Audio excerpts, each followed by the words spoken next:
गुरु प्यारी सात संगत जी, आप सभी को प्यार भरी राधा स्वामी जी। आज के समय में बहुत जल्दी जीव डिप्रेशन में चले जाते हैं।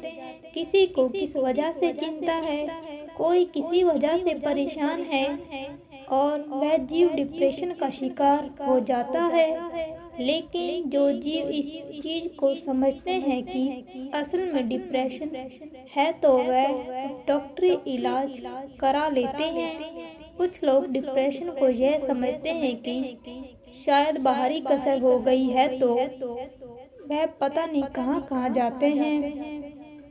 आज की जो साखी है वह हमें यह भी बताएगी कि डिप्रेशन में इंसान क्या कुछ कर जाता है और यह भी बताएगी कि जो बाबा जी की रूह है वह किस किस बहाने से और कैसे कैसे अपने जीवों को अपने पास बुलाते हैं, उनको बुलाने का जरिया कैसा होता है। आज की हम साखी में यह पता लगाएंगे। एक भाई था जो कोई भी काम करता था उस काम में लॉस ही होता था। चाहे वह कोई भी काम हो, यह सारे कर्मों का हिसाब किताब होता है। लेकिन हमारे में इतनी पावर नहीं है कि हम यह सारा कुछ सह सकें और हम डिप्रेशन का शिकार हो जाते हैं। उस भाई ने दो चार काम किए, लेकिन दो चार काम ही उस भाई को में लॉस हुआ, आगे तरक्की नहीं हो पाई। वह भाई डिप्रेशन का शिकार हो गया, बहुत चिंता करने लगा, अपने आप को भी उस भाई को ख्याल भूल गया था, नाम भूल गया था। वह भाई क्या करता था, अपने कमरे में बैठ जाता था और अंदर से कुंडी लगा लेता था। अब उसके हाथ में जो कुछ भी आता था, चाहे वह गिलास हो, चाहे वह फोन हो, चाहे वह कोई भी कटर हो, चाकू हो, कोई भी चीज हो, वह भाई अपने हाथों से या तो अपने कहीं चीर फाड़ करने लग जाता था या दरवाजे में पटक पटक कर अपना सिर को मारता था। अब तो बाहर उनकी वाइफ थी, परिवार वाले थे, वह बहुत परेशान होते थे। बहुत बार दरवाजे को खोलने की कोशिश करते थे, वह भाई कुंडी ही नहीं खोलता था, बहुत परेशान हो जाते थे। जब उसका दिमाग थोड़ा सा सही होता तो अंदर से दरवाजा खोलता। परिवार वाले इस चीज से बहुत परेशान हो गए। लोग कहने लगे कि इस भाई को भारी कसर हो गई है, ना तो वह वाइफ को पहचानता था, ना अपने आप को जानता था। परिवार में सबको कहता था, मैं कौन हूँ, तुम कौन हो, मैं तुम्हें नहीं जानता। इतने हालात खराब हो गए थे। इस चीज के चलते परिवार वाले इतने दुखी हो गए कि बाहर जाकर सियानों से पूछने लगे। सियाने तो एक ही बात कहते हैं कि इस पर किसी ने कुछ करवा दिया है, इसीलिए इसका कामकाज नहीं चला। बहुत चक्कर काटे लेकिन कोई भी हल नहीं निकला। अब उस भाई की जो वाइफ थी, उसका जो भाई था, वह कहने लगा कि दीदी, मुझे नहीं लगता कि इससे जीजा जी को कोई भारी कसर है। मुझे लगता है कोई डिप्रेशन हो चुका है, क्योंकि ये अपने काम में इतना ज़्यादा लॉस खा चुके हैं कि इनसे सहन ही नहीं हुआ। क्यों ना हम डॉक्टर को दिखाएं। अब उनकी वाइफ कहने लगी, ठीक है, डॉक्टर को दिखाते हैं। जब डॉक्टर के पास गए, डॉक्टर ने सारे टेस्ट किए तो डॉक्टर ने कहा कि यह तो बहुत ही बड़े डिप्रेशन में है। ऐसा क्या हुआ था कि इसके अंदर वह चीजें कहीं ना कहीं घर कर गई हैं। अब तो इसका ट्रीटमेंट चलेगा, धीरे धीरे आराम आना शुरू हो जाएगा। बहुत परेशान पूरी बात डॉक्टर को बताई तो डॉक्टर कहने लगे कि यह ख्याल तो आपको शुरू से रखना चाहिए था। अक्सर हम लोग देखते हैं कि जब घर में कोई परेशानी आ जाती है या दिक्कत आ जाती है जिसकी वजह से आती है। बहुत से ऐसे लोग हैं को टॉर्च ही करते रह जाते हैं। तेरी वजह से ये काम हुआ है। अगर तू ऐसा नहीं करता तो ऐसा नहीं होता। अगर तुम ऐसा नहीं करते तो वैसा नहीं होता। एक तो इंसान वैसे ही लॉस खा चुका है, ऊपर से जब हम लोग उस इंसान को उस चीज़ का ख्याल करवाते हैं, तुमने ही यह सब कुछ किया है, तो वह इंसान डिप्रेशन का शिकार हो जाता है।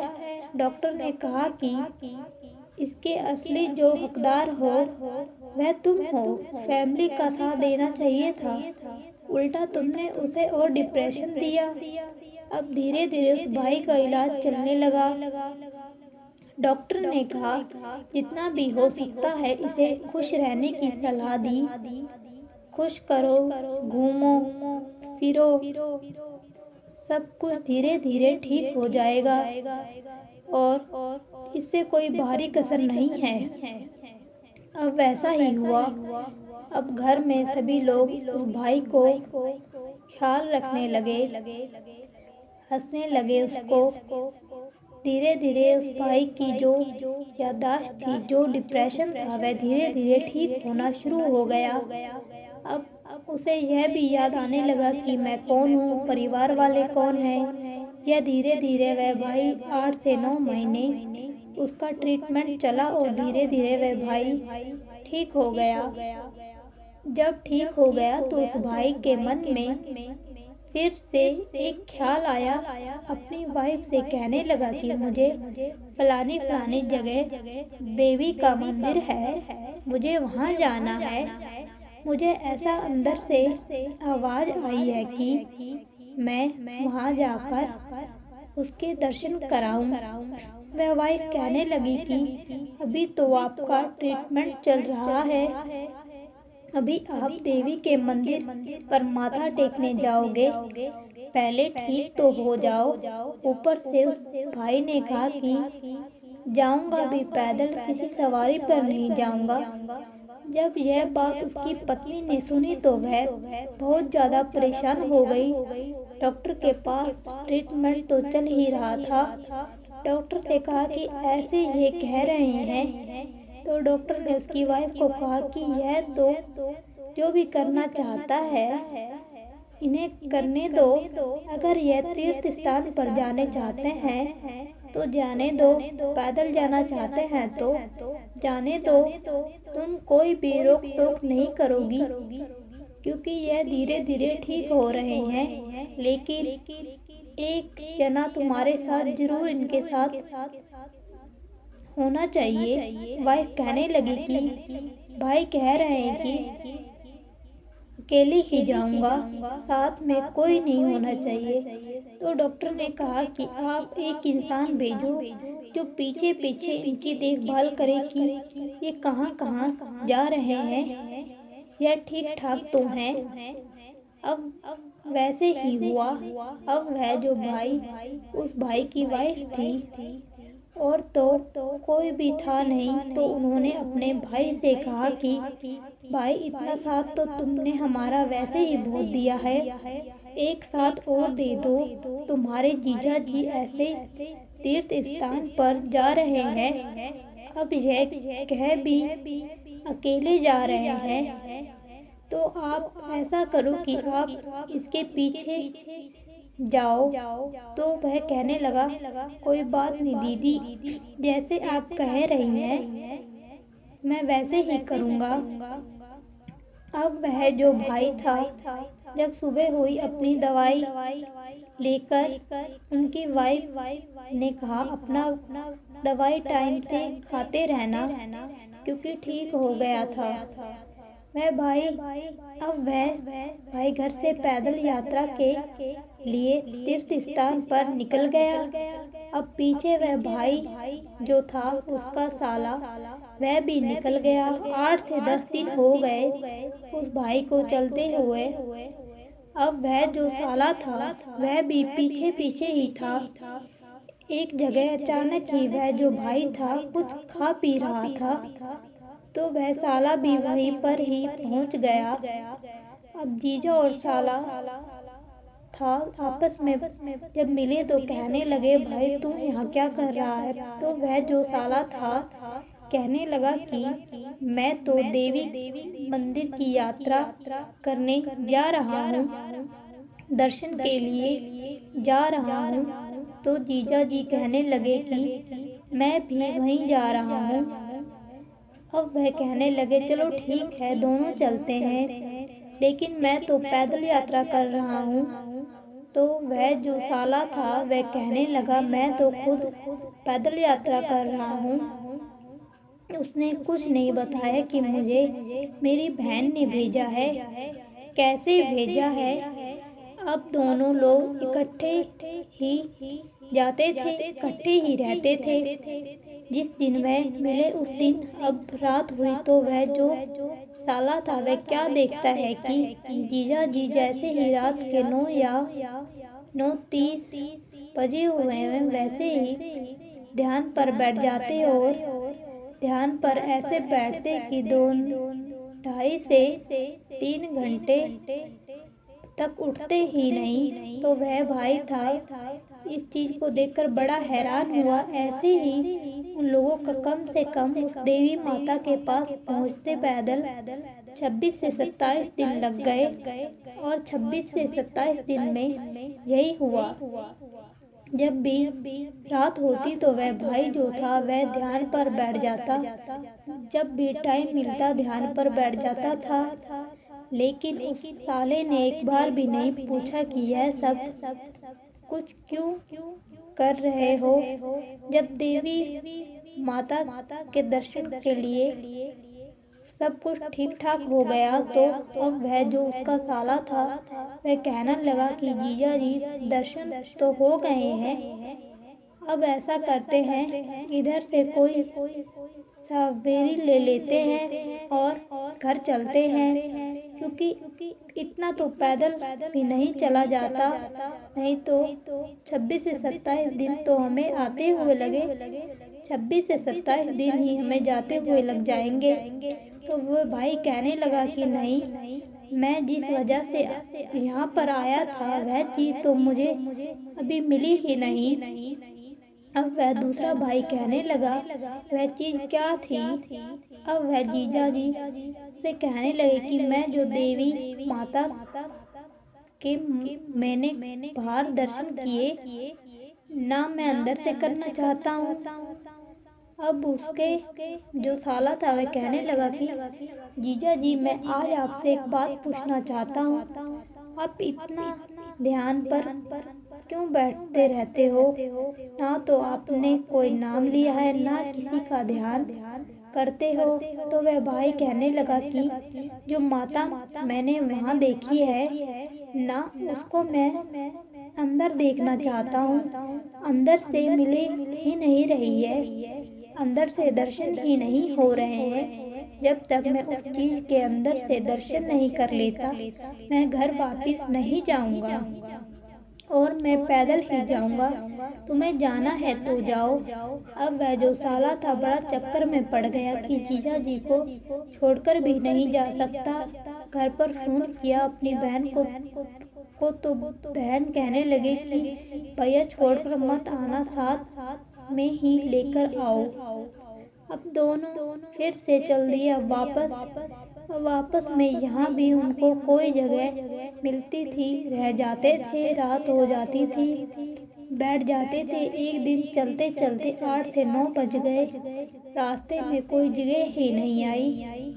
क्या देखते कि एक फार्म है, वहाँ पर दूर उन्हें एक लाइट दिखी तो वह लोग कहने लगे कि अंधेरा बहुत हो चुका है, उस फार्म पर चलते हैं, क्या पता कोई जगह मिल जाए, रात तो बितानी ही है। वह लोग वहाँ पर जब गए तो क्या देखते हैं कि वह सरदारों का फार्म था।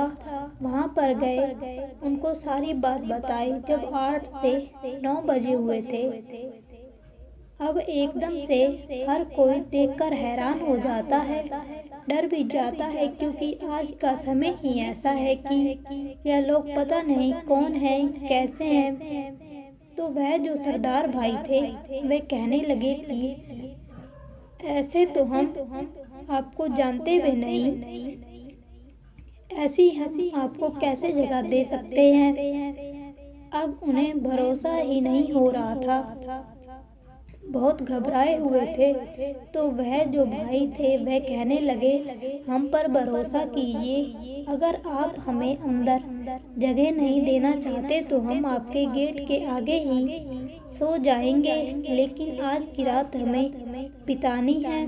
अब उस फार्म पर जो उनके सरदार थे उनके एक बुजुर्ग थे, वह बुजुर्ग कहने लगे कि बेटा कोई बात नहीं, यह यात्रा करके आए हैं, इन्होंने सारी बात तो बताई ही है, कोई बात नहीं, मालिक पर भरोसा रखो, अगर वह कह रहे हैं तो सच ही होगा, लेकिन गेट के आगे तो नहीं सोने देंगे, कोई बात नहीं, आप लोग अंदर ही आ जाओ।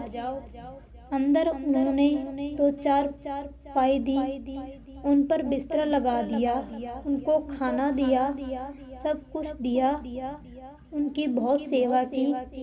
उन दोनों को, जीजा और साले को, बहुत ज़्यादा अच्छा लगा कि देखा ऐसे भी परिवार होते हैं जो इतना किसी के बारे में सोचते हैं। अब वह जो दोनों लोग थे उनका शुक्रिया अदा करने लगे और कहने लगे कि आप बहुत ही अच्छे लोग हैं, नहीं तो हम रात के 9 से 10 बज गए थे, हमें कोई भी जगह नहीं मिल रही थी। तो वह बुजुर्ग कहने लगे, कोई बात नहीं, आप रात अच्छी से बिताइए। अब वह जो भाई था उसको तो टाइम हो रहा था ध्यान पर बैठने का, वह भाई फिर से अपने आसन पर ध्यान पर बैठ गया। वह जो बुजुर्ग थे वह भी बाहर ही सो गए थे। अब वह इस चीज को देखकर हैरान हुए। पहले तो उन्होंने सोचा कि शायद यह उसी गुरु को मानते हैं, इसको हम जानते हैं, शायद इसलिए ये ध्यान पर बैठा है। उसके मन में बड़ी खुशी हुई कि यह तो लगता है बाबा जी के ही प्यारे हैं। अब उस टाइम तो कुछ भी नहीं कहा। जब सुबह हुई तो सुबह उन्हें चाय पानी पिलाया। बुजुर्ग ने उस भाई से पूछा कि भाई आप गए तो माता के दर्शन के लिए थे, लेकिन मैंने एक चीज देखी है, रात को भी जब तुम ध्यान पर बैठे थे तुम्हें 4 से 5 घंटे मैंने बैठे हुए देखा, तुम किसका ध्यान करते हो? तो वह भाई कहने लगा, ध्यान तो मैं बुजुर्ग जी किसी का नहीं करता, बस जिस माता को देखकर आया था ना उसमें अंदर से देखना चाहता हूँ। लोग कहते हैं कि सारा कुछ ही अंदर है, तो वह चीज मैं अंदर देखने की कोशिश कर रहा हूँ, लेकिन मिल ही नहीं रही है। इस बात पर वह बुजुर्ग थे वह मुस्कुरा दिए। वह बुजुर्ग कहने लगे, बेटा इसका मतलब है तुम मालिक को पाने की बड़ी लालसा है। अब वह जो साला था उसने सारी बात बताई बुजुर्ग को कि ऐसे ऐसे ये डिप्रेशन में चले गए थे, सारी बात बताई। वह बुजुर्ग कहने लगे, बेटा अगर तुम गुरु के पास जाना है ना और तुझे अंदर वह चीज देखनी है, ये सारा कुछ देवी देवता सारा कुछ तुझे अंदर ही दिखेंगे। जिस चीज को तू देखना चाहता है, पाना चाहता है, सब कुछ तुझे अंदर से मिलेगा, लेकिन तुझे उसके लिए शब्द से जुड़ना होगा। जब तक तुम उस शब्द से नहीं जुड़ोगे तब तक वह मालिक को नहीं पा सकते। अब वह जो भाई था इस चीज को सुनकर बड़ा खुश हुआ। वह कहने लगा, बुजुर्ग जी हमें बताओ वह अंदर से पाने का जो शब्द है वह कहाँ मिलेगा? बुजुर्ग ने कहा कि ऐसे ऐसे हमारे गुरु हैं, तुम्हें वहाँ चलना पड़ेगा। अब वह जो भाई था वह कहने लगा कि ठीक है, आप उस गुरु के पास लेकर चलो, घर तो मैं बाद में जाऊंगा।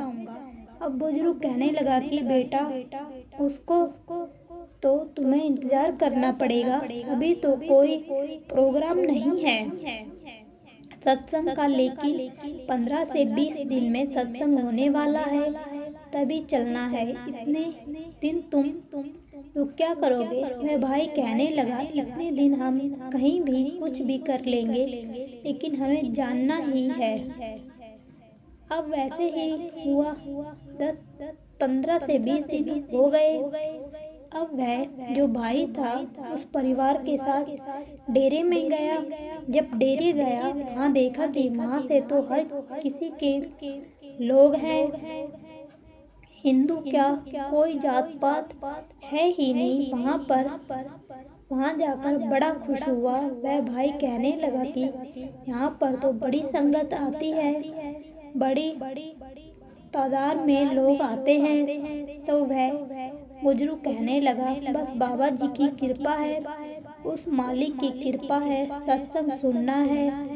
सत्संग में बाबा जी ने क्या फरमाया है कि हम हमेशा इन चीज़ों में पकड़कर, इन गर्जों के रिश्तों में पड़कर, डिप्रेशन में पड़कर हम पता नहीं कौन कौन से कदम उठा लेते हैं।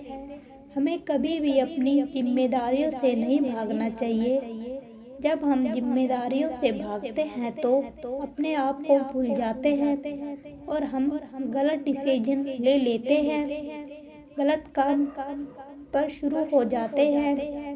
जिस दिन हम एक जिम्मेदार इंसान बन गए और हमारे में इतना ज़्यादा ज्ञान आ गया कि इतनी पावर आ गई कि चाहे हम किसी भी चीज़ को क्यों ना किसी हो, कभी भी हम कभी किसी चीज़ में घबराएंगे नहीं। जब यह बात उस भाई ने सुनी तो उसका मन बहुत ज़्यादा खुश हुआ कि सच में मैं अपनी जिम्मेदारी से भाग रहा था, क्योंकि मैं इतना ज़्यादा परेशान हो गया था कि अपने काम काज से इतना डिप्रेशन में चला गया था कि आज भी मैं अपनी जिम्मेदारियों से ही भागा हूँ, क्योंकि मेरे मन में यही विचार था कि अब मैं कुछ नहीं करूँगा, सिर्फ और सिर्फ यात्रा करूँगा। जब यह सारी बात उस भाई ने बुजुर्ग को बताई तो बुजुर्ग कहने लगा, बेटा जिम्मेदारियों से कभी नहीं भागना चाहिए, किसी चीज़ की चिंता करनी है हमें, लेकिन आज तुम बहुत बड़े भाग वाले हो। तुम्हारी जो तीर्थ यात्रा थी वह तुम्हारी बिल्कुल व्यर्थ नहीं गई। मालिक ने तुम्हें किसी बहाने से यहाँ पर बुलाया है, यह सोचने वाली बात है। अब वह भाई बहुत खुश हुआ। वह भाई कहने लगा, मैं नाम की बख्शिश लेकर जाऊंगा। बहुत भागों वाली रूह होती है जिन्हें पहली बार ही भजन सिमरन मिल जाता है। उस भाई को भी भजन सिमरन मिल गया। वह भाई बहुत खुश हुआ, खुशी खुशी अपने घर गया। घर जाकर सारी बातें अपने परिवार को बताई। अब जो भी काम वह करता था अपने गुरु का ध्यान कर उसको शुरू करता था, गुरु के ध्यान में रहता था, भजन सिमरन करता था और सच में उस भाई को वह हासिल हुआ जिस चीज़ की वह प्रतीक्षा कर रहा था। क्योंकि अंदर हमारा सारा कुछ यह मामूली कोई अंदर नहीं है, यह इतना बड़ा है कि पता नहीं इसमें क्या क्या है, लेकिन दिखा तभी जब हमारी आंखें खुलेंगी। हमारी आंखें ही बंद हैं। अब वह भाई तरक्की की राह पर निकल गया। मालिक ने उसको तरक्की भी दी, भजन सिमरन भी दिया, परिवार ने भी भजन सिमरन ले लिया और अंदर का जो रास्ता था वह भी खुल गया। तो सोचने वाली बात इसमें सिर्फ एक है कि अगर हम किसी भी रास्ते पर जाते हैं, वह कोई गलत बात नहीं है, लेकिन चाहत होनी चाहिए उस चीज़ को पाने के लिए। जब हमारे में सच्ची चाहत आ जाएगी तो सच में गुरु पता नहीं किस बहाने से अपनी रूह को कैसे बुलाते हैं। यह तभी पता लगता है जब वैसा हो जाता है।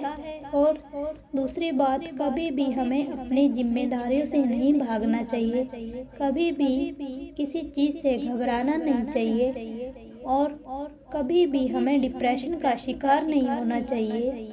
और वह तभी संभव है जब हम मालिक के साथ जुड़ेंगे, उसके ध्यान में रहेंगे। फिर चाहे कितनी भी बड़ी मुसीबत क्यों ना आ जाए, वह कभी भी डिप्रेशन में आने ही नहीं देगी। तो हम भी मालिक का शुक्राना करना चाहिए और हमेशा भजन सिमरन की तरफ ध्यान देना चाहिए। सिर्फ और सिर्फ भजन सिमरन ही करना चाहिए। अगर आपको साखी अच्छी लगी हो तो चैनल को सब्सक्राइब करें। राधा स्वामी जी।